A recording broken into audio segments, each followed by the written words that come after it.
année depuis 5 ans, c'est avec une joie toute particulière que j'honore cette tradition qui ne saurait être plus belle par votre présence.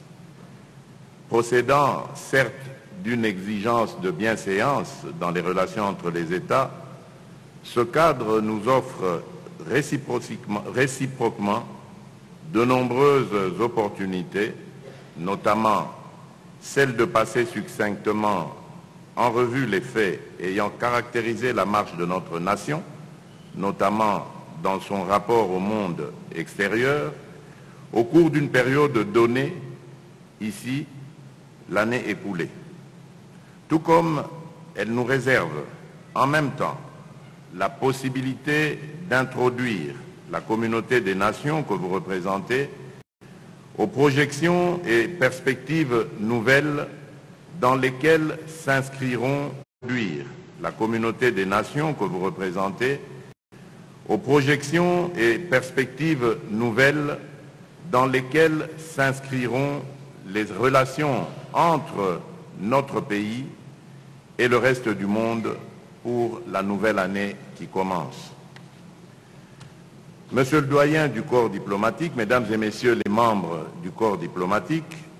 l'année 2023 a été marquée par de nombreux événements et de faits marquants dont vous avez été, par votre présence, témoins. Intervenant quelques jours à peine après ma nouvelle investiture comme président de la République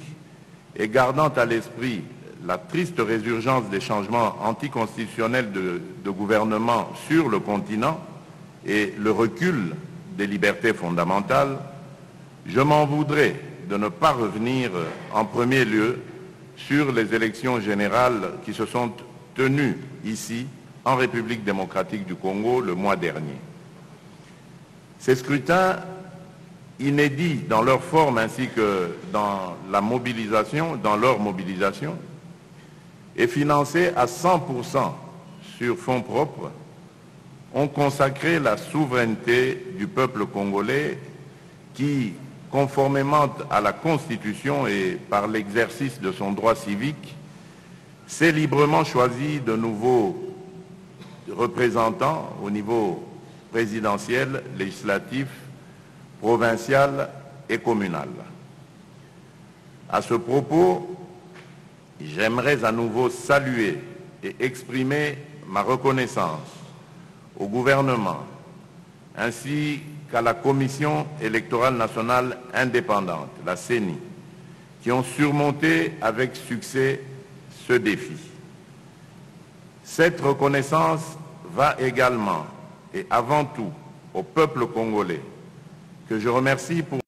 ratifier du privilège de m'offrir un second mandat à la tête aussi aux chefs d'État et de gouvernement, à leurs représentants et aux délégations de haut niveau qui ont rallié Kinshasa le 20 janvier dernier pour assister à la cérémonie de mon investiture. D'apparence anodine, la présence nombreuse d'imminentes personnalités internationales à la dite cérémonie, dont les chefs d'État et de gouvernement amis, l'appui logistique fourni à la CENI par les Nations Unies à travers sa mission ici au Congo, la MONUSCO, la République arabe d'Égypte et les républiques voisines d'Angola et du Congo, dans les dernières semaines précédant la tenue des élections, sont autant de motifs de satisfaction et de fierté pour notre pays qui fut hier un temps ostracisé sur la scène internationale, sur la scène diplomatique internationale. Aujourd'hui, de nouveau fréquentables, ces faits marquants se veulent le résultat d'efforts inlassables et parfois incompris auxquels mon gouvernement et moi-même sommes livrés sans relâche depuis le 24 janvier 2019. Avec votre accompagnement, nous sommes donc parvenus en 5 ans à rendre à la République démocratique du Congo ses lettres de noblesse au sein de la communauté des nations. J'en veux pour preuve la multitude d'accords de coopération conclus dans plusieurs domaines avec d'autres États durant la mandature écoulée, l'accompagnement actif des actions et initiatives du gouvernement congolais par la communauté internationale pour rétablir l'intégrité de notre territoire national violé par le Rwanda et restaurer la paix ainsi que la sécurité à l'est de notre pays, sans oublier certains événements majeurs constitutifs des temps forts de la diplomatie congolaise en 2023, à savoir la visite d'État et pastorale en République démocratique du Congo de sa sainteté le pape François en février 2023, la visite officielle en mars 2023 de son Excellence Emmanuel Macron, président de la République française, visite officielle qui a notamment coïncidé avec l'organisation du Forum économique de Kinshasa, tenu et organisé par notre pays, la France et l'Union européenne, et visant à renforcer la coopération dans les domaines liés aux métaux stratégiques, au numérique, ainsi qu'aux infrastructures. Ma visite d'État à Beijing en mai 2023, à l'invitation de son Excellence Xi Jinping, président de la République populaire de Chine, la visite officielle en juillet 2023 de son Excellence Matamela Cyril Ramaphosa, président de la République d'Afrique du Sud, au terme de laquelle a été redynamisée la coopération entre nos deux pays à travers la tenue de la 12e session de la Grande Commission mixte binationale République démocratique du Congo, République sud-africaine, et enfin la tenue des 9e Jeux de la francophonie, vous l'avez dit, Monsieur le doyen du corps diplomatique, organisés à Kinshasa du 28 juillet au 6 août 2023 notamment. Monsieur le doyen du corps diplomatique, mesdames et messieurs les membres du corps diplomatique, j'évoquais dans mon introduction le contexte politique caractérisé sur notre continent par la résurgence de changements anticonstitutionnels de gouvernement, le recul des libertés fondamentales ainsi que la fragilité des institutions. À cette ombre, de belles et notables éclaircies maintiennent toutefois l'horizon de la démocratie en Afrique, comme en témoignent les différents scrutins tenus sans heurts dans de nombreux États africains et pour lesquels j'en félicite les heureux vainqueurs. Par ailleurs, nous notons avec satisfaction les avancées significatives du processus de réconciliation nationale qui prend cours en République du Tchad sous notre facilitation, conformément aux résolutions de la Communauté économique des États d'Afrique centrale, la CEEAC en sigle. Au rang des dites avancées, il revient de relever l'adoption par le peuple tchadien d'une nouvelle constitution qui doit aboutir à l'organisation prochaine d'élections générales, ce pourquoi nous les félicitons et formulons le vœu que rien ne puisse plus surgir pour perturber la marche consensuelle prise par cette nation vers la consolidation de la paix au Tchad. Dans le même sens, la sagesse et le réalisme avec lesquels les chefs d'État et de gouvernement de la Communauté économique des États de l'Afrique centrale ont géré la crise politique gabonaise forcent l'admiration et méritent les encouragements de la communauté internationale. Il est impérieux que les engagements pris par les dirigeants de la transition, la classe politique et la société civile soient respectés par un atterrissage en douceur de la transition par des élections démocratiques en vue d'un retour réussi à la normalité républicaine et au régime constitutionnel démocratique. Monsieur le doyen du corps diplomatique, mesdames et messieurs les membres du corps diplomatique, en dépit des progrès remarquables relevés ci-dessus, l'existence de quelques points chauds en Afrique doit nous préoccuper. Je pense particulièrement en ce moment précis à l'enlisement de la situation politique et sécuritaire du Soudan, mettant en péril nos frères et sœurs soudanais ainsi qu'une civilisation millénaire. Cette tragédie qui se déroule sous nos yeux depuis près de 3 ans se veut toujours plus dramatique, tel que l'illustrent les combats, les pertes en vies humaines et la destruction des infrastructures socio-économiques. J'entends ici interpeller la conscience morale des protagonistes et leur demande de déposer les armes afin de donner une chance à la paix. Cet appel est également lancé à l'Union africaine et aux Nations unies, dont la solidarité et l'engagement sont attendus face à la tragédie soudanaise. Attaché à la solidarité entre les peuples et aux valeurs panafricaines, je rappelle qu'une Afrique souveraine est d'abord celle capable de résoudre ses problèmes et d'assurer le bien-être de ses populations. Il est donc temps que nos institutions continentales et régionales prennent leurs responsabilités face à cette crise. En effet, nos frères soudanais attendent de nous des initiatives fortes pour imposer la paix et sanctionner les auteurs de crimes atroces qu'ils subissent. Et conformément aux valeurs qui nous unissent, aucune excuse ne peut nous détourner de notre responsabilité collective, autant que le principe de subsidiarité consacré par l'acte constitutif de l'Union africaine ne peut exonérer au profit des seules communautés régionales notre organisation continentale, j'ai cité l'Union africaine, de son obligation d'assurer la paix et la sécurité en Afrique. Monsieur le doyen du corps diplomatique, mesdames et messieurs les membres du corps diplomatique, je ne pourrais m'appesantir sur la paix et la sécurité en Afrique sans évoquer la crise sécuritaire qui sévit à l'est de mon pays. Depuis près de 30 ans, des forces négatives ainsi que des groupes terroristes étrangers sèment la mort et la désolation dans cette partie du territoire national. Cette horreur n'est toutefois pas imputable qu'aux forces négatives et terroristes, mais également à des gouvernements, notamment celui du Rwanda, dont la responsabilité dans cette tragédie a depuis de nombreuses années été établie. S'agissant de cette crise,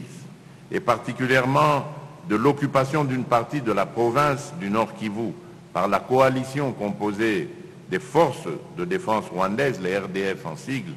et du groupe terroriste du M23, la position de mon gouvernement se résume en 4 points, à savoir: premièrement,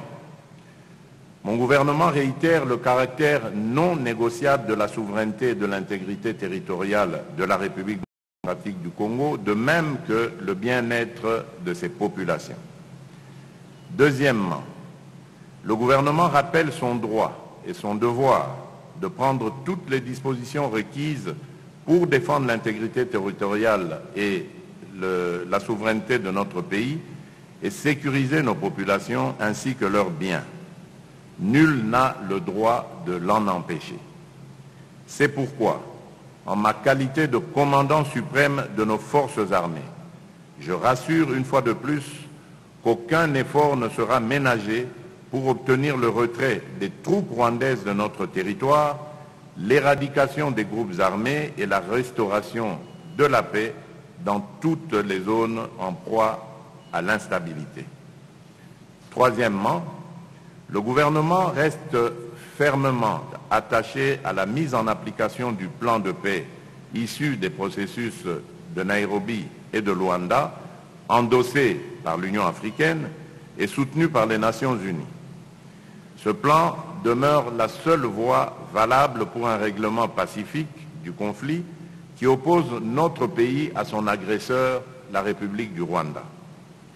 À cet égard, je tiens à souligner que la République démocratique du Congo a respecté tous ses engagements souscrits dans le cadre de ce plan. Cependant, le Rwanda a, comme dans ses habitudes, manqué aux siens en empêchant l'exécution du plan de paix de Luanda et de Nairobi.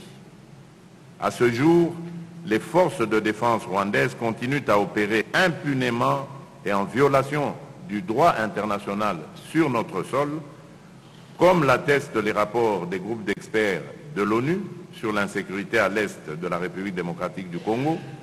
ainsi que les clichés tirés des drones de la MONUSCO et des forces armées de la République démocratique du Congo, les FARDC. Enfin, quatrièmement, un règlement du conflit par les voies diplomatiques pourrait être envisagé avec le Rwanda. Cependant, pas dans n'importe quelles conditions. En effet, aucun dialogue ne peut et ne pourra intervenir avec notre agresseur tant qu'il occupera, quelle qu'en soit l'étendue, une portion de notre territoire. Et tant que cette situation perdurera, les forces armées de la République démocratique du Congo demeureront, quoi qu'il en coûte, commises à leur poursuite, et ce, jusque dans leur dernier retranchement. En d'autres termes, nous n'accepterons aucun compromis, quel qu'il soit, qui n'aurait d'autres objectifs que la sauvegarde de la souveraineté, de l'intégrité territoriale et de la stabilité de la République démocratique du Congo. Aucun compromis qui aura pour effet de porter atteinte aux droits inaliénables du peuple congolais à la vie et à la pleine jouissance de ses richesses. C'est pourquoi il est impératif aujourd'hui, par-delà le soutien considérable et la ferme condamnation de cette agression étayée par les rapports du groupe des experts des Nations Unies, que la communauté des nations passe à l'action. Je lance ainsi un appel pressant aux instances onusiennes, à l'Union africaine et aux organisations régionales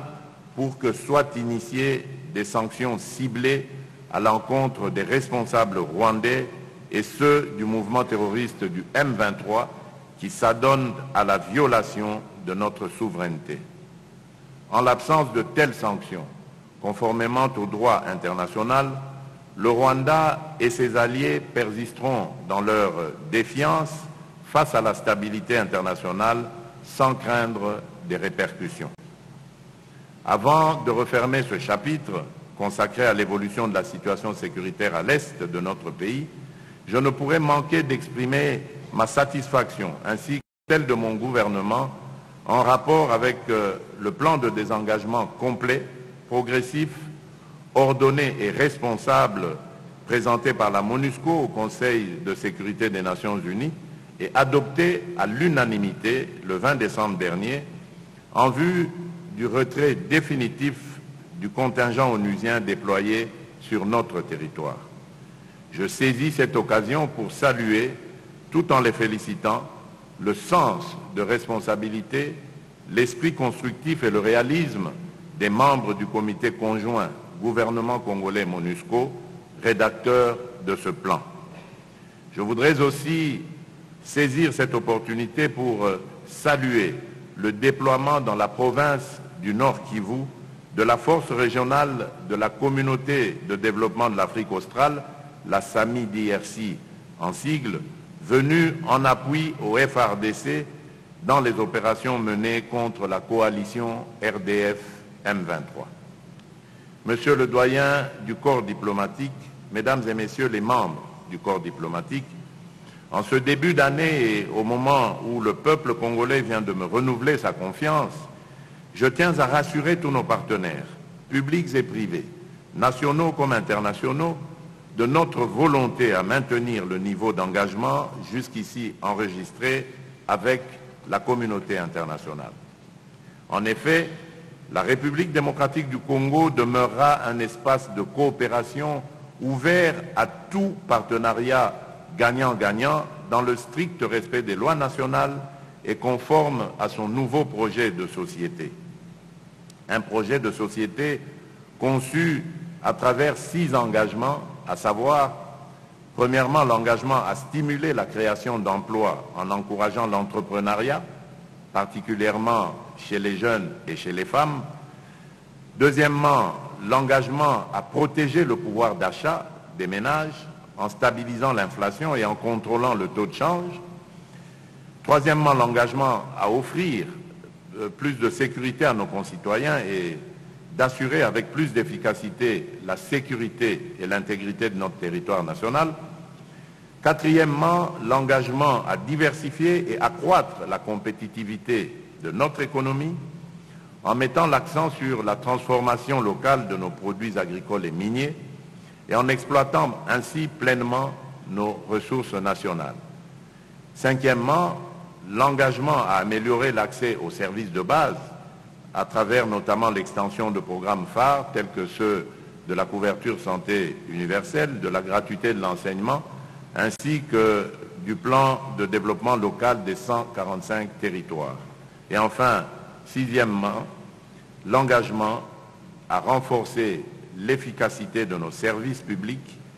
afin de les rendre plus accessibles, réactifs et adaptés aux besoins des citoyens. C'est donc à la lueur de ces engagements que se développera l'action gouvernementale au cours de cette nouvelle mandature. Cette mandature sera également celle de la réaffirmation par le prochain gouvernement de notre engagement à lutter contre le réchauffement climatique en accordant une attention particulière à la transition énergétique et à la matérialisation du projet de fabrication des batteries électriques poursuivi en partenariat avec la République de Zambie et soutenu par les États-Unis d'Amérique. Monsieur le vice-ministre des Affaires étrangères et francophonie, Monsieur le doyen du corps diplomatique, Mesdames et Messieurs les ambassadeurs et chefs de mission diplomatique et de postes consulaires accrédités en République démocratique du Congo, Mesdames les représentantes et Messieurs les représentants des organisations internationales accréditées en République démocratique du Congo, Mesdames et Messieurs, distingués invités, avant de clore mon allocution et faisant suite à l'expression de notre engagement à servir la communauté des nations, j'aimerais rappeler les deux candidatures exprimées par la République démocratique du Congo, respectivement en qualité de membre non permanent du Conseil de sécurité des Nations Unies, candidature proposée par l'Union africaine pour la période 2026-2027 et celle de membre du Conseil des droits de l'homme des Nations Unies pour la période 2025-2026. Les élections à ce poste auront lieu en 2025 pour le Conseil de sécurité et au cours de cette année pour le Conseil des droits de l'homme. Tout en espérant le soutien de vos capitales respectives, je remercie à l'avance les pays membres pour l'attention qu'ils voudront bien porter à notre participation au système des Nations Unies. Enfin, je tiens à exprimer ma gratitude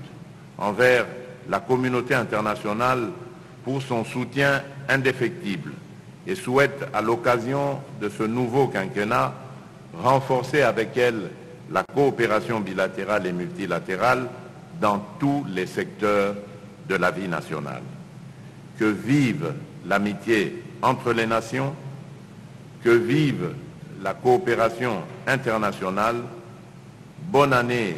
2024 à tous. Que Dieu bénisse la République démocratique du Congo et son peuple. Je vous remercie.